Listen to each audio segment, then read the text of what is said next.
6, 8, 6, 6, Wow. and 8. Yo les gars, c'est parti. On se retrouve pour la dernière session à Constanta. Je vais profiter au maximum de cette session et de cette belle ambiance de table. Vraiment très agréable. En tout cas, on va tout leur prendre. J'ai envie de bien les saigner avant de partir. On se retrouve aux tables et à tout de suite.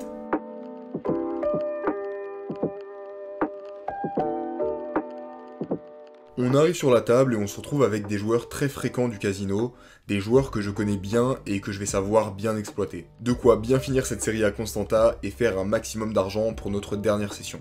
On ouvre le bal avec une paire de 10 en grosse blinde. MP relance à 10, hijack et bouton call, et clairement une relance à 10 ça représente pas énormément de force. Je décide de relancer directement. 60. MP, hijack et bouton call, et on arrive sur un pot qui est du coup assez conséquent. Et tombe un flop, As 8, 5. Clairement, c'est pas le meilleur, je check, puis tout le monde check. Turn arrive un 4 de trèfle, et ici, je décide de miser 35. L'idée, c'est que, même si de temps en temps il y a quelques As, il y a aussi beaucoup de mains que je domine, et je suis assez conscient de bloquer l'action en misant de moi-même, plutôt que de checker et faire face à des décisions assez compliquées. MP et bouton call, river tombe un 9 de carreau, et ici, je décide encore une fois de miser vraiment petit. L'idée c'est de continuer à me faire call par toutes les paires, par des mains du genre 8 et 6, 5 et 6, etc. Hijack call, bouton fold, et je retourne ma paire de 10, et l'adversaire mug ses cartes. On gagne un pot qui est assez conséquent, donc plutôt content. Un truc assez cool, c'est que à la table ça fait des assez belles options. Ça fait souvent option à 5 sur option à 10. Donc on arrive dans un spot où il y a justement une suroption à 10, j'ai As7 au cutoff, et je décide directement de relancer 35. Je suis call par la small blind, et par la big blind, et par le joueur en suroption. Tout un flop, 7, 7, 5. Ok, on est au paradis. Le joueur en small blind décide de miser 10, la grosse blind fold, et l'option décide de relancer à 100. Ils ont des stacks assez petits, il leur reste seulement 25 derrière, et donc je décide de faire tapis pour simplement mettre le reste. Le joueur en small blind fold, l'option call, on run 2 fois les turn et river, et malheureusement on en perd une, c'est pas grave, c'est le début de session, ça arrive. Quelques minutes plus tard, j'ai une paire de valets au cutoff, il y a le joueur en MP qui call, je décide de relancer à 35, la table est assez active alors j'en profite pour mettre des grosses relances, et il y a le joueur au bouton qui fait tapis pour 85. Et là, le joueur en MP qui avait call seulement 2 préflop, décide de call le tapis à 85. Étant donné que j'imagine beaucoup de mains assez faibles, comme As-10, As-Valet, paire de 8, paire de 7, paire de 6, qui aurait pu jouer comme ça, et je décide de sur-relancer à 200. Et là, il me refait tapis par-dessus, pour 440 au total. Il me reste 240 à mettre, mais franchement, j'arrive à imaginer assez peu de mains à part paire d'as qui jouerait comme ça. Après bon, si t'as déjà vu les anciens vlogs, tu peux comprendre que j'ai du mal à fold juste étant donné qu'en fait je vois trop de trucs complètement what the fuck sur ces parties en Roumanie. Je décide de call, je lui demande s'il a les as. Aces. Il me fait un petit sourire, il retourne les as, je retourne ma paire de valets, et le joueur au bouton retourne aussi une paire de valets, donc clairement il nous défonce tous nos outs, et malheureusement c'est fini pour nous. Un coup qui fait assez mal au stack, mais ce n'est que le début. Bon, coup suivant, j'ai As-Valet en grosse blinde, le joueur au bouton call, et il y a un joueur assez serré qui relance 15 en small blind.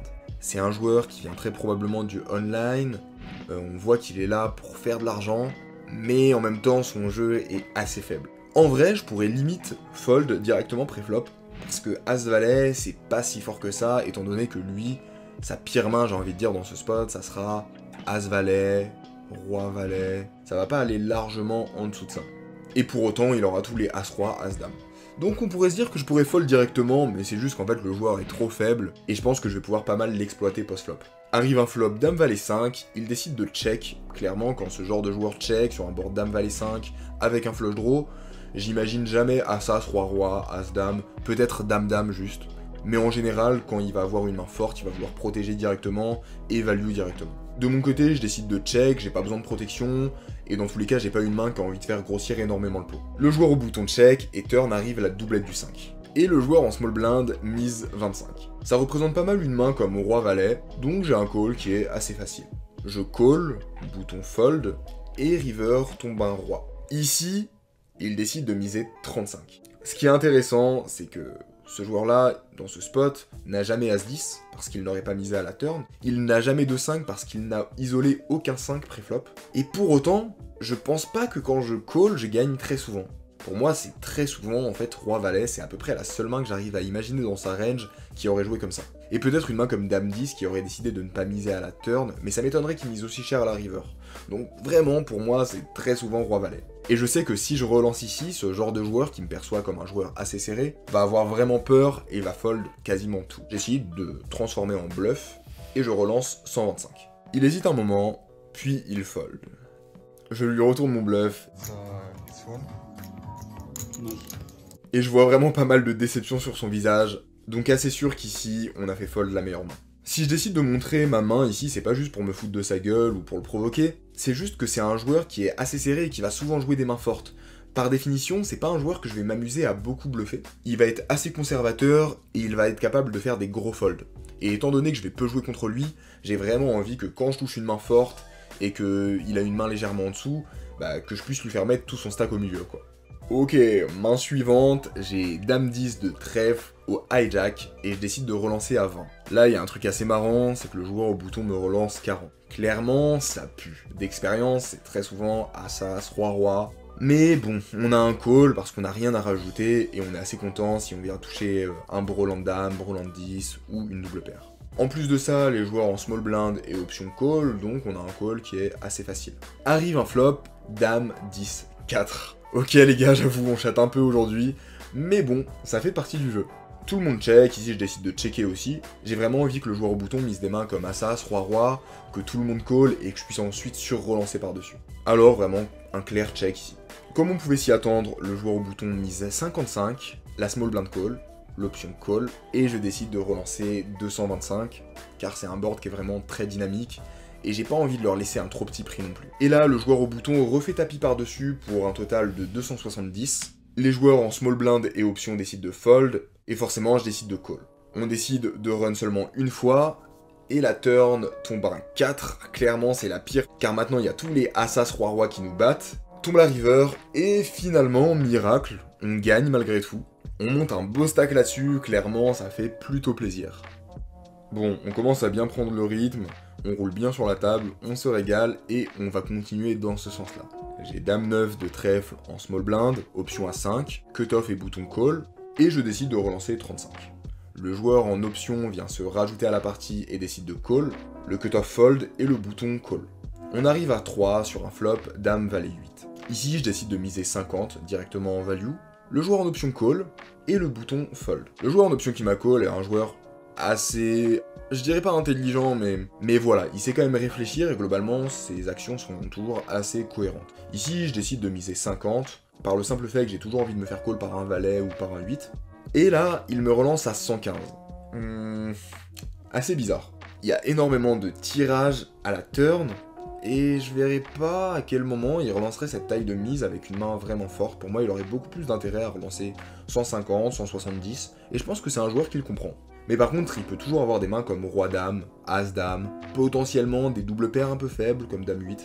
Bon, dans tous les cas, j'ai un call, il me reste quasiment rien à rajouter, et j'ai encore beaucoup d'équité même contre ces mains-là. River tombe un 6, qui est vraiment une bonne brique ici. Je check, et il mise 250.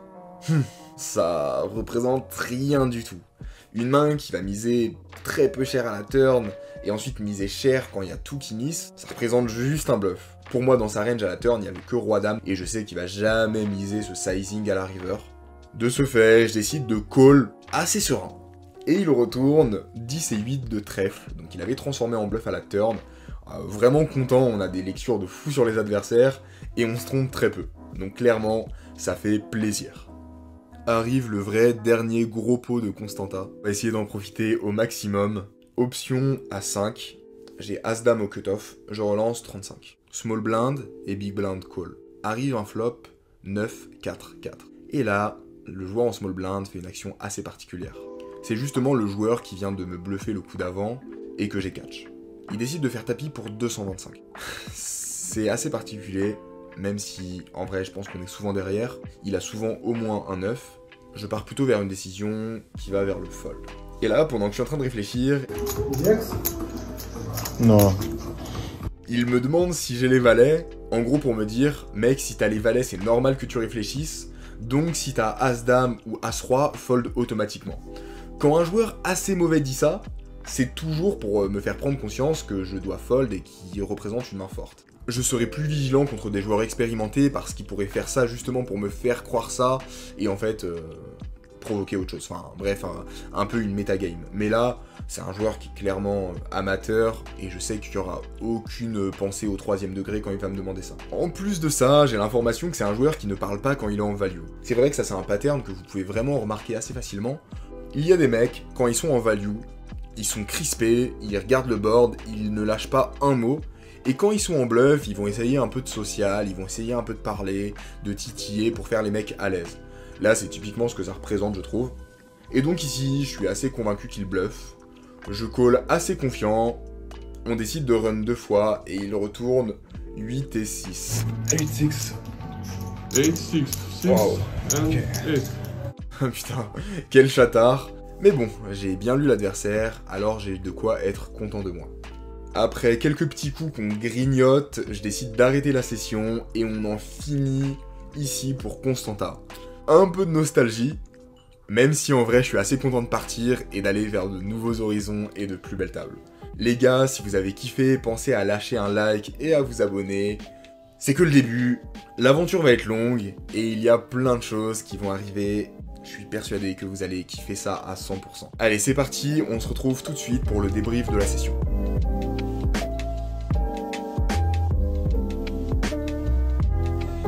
Ok, je viens d'arriver à l'appart. J'espère que vous avez kiffé la session. Au niveau bilan financier, on est à donc plus 800 runs, ce qui fait un total en euros de plus 160 euros. Donc c'est plutôt cool, on finit à plus 910 sur la période, alors que franchement, j'ai pas joué beaucoup de sessions et les limites sont très basses.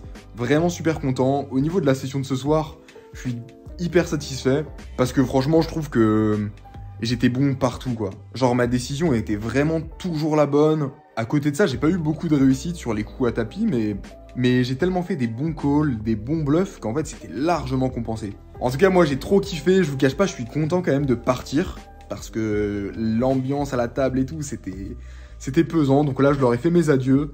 Un peu de nostalgie, non, pas trop en vrai. En vrai, ils étaient vraiment pas supportables. Mais bon, ils font partie de la frise chronologique de cette aventure, donc... malgré tout, je les remercie et je les oublierai pas. Voilà, je suis prêt mentalement, après avoir enduré ces tables-là, je peux endurer n'importe quoi. J'ai beaucoup progressé dans les vlogs, dans le montage, dans la création de vidéos, énormément step up. Franchement, c'était l'échauffement. Et là, on va attaquer directement des parties à 200 euros. On va monter très très vite, on va tout détruire. Tout détruire sur notre passage. On se retrouve, du coup, à la prochaine vidéo, donc... on se retrouve très très vite pour les vlogs. Moi, de mon côté, je vais attendre un peu avant de publier cette vidéo-là. L'idée, c'est que le temps que je m'installe à Vegas, je puisse directement vous proposer les vidéos qui se suivent sans période de break. Et comme ça, vous allez avoir du contenu tous les 2-3 jours, quoi qu'il arrive. Voilà, donc pour vous, ça arrive tout de suite. Et à très bientôt. Merci beaucoup d'avoir suivi tout ça et ça va être un vrai kiff. Ciao.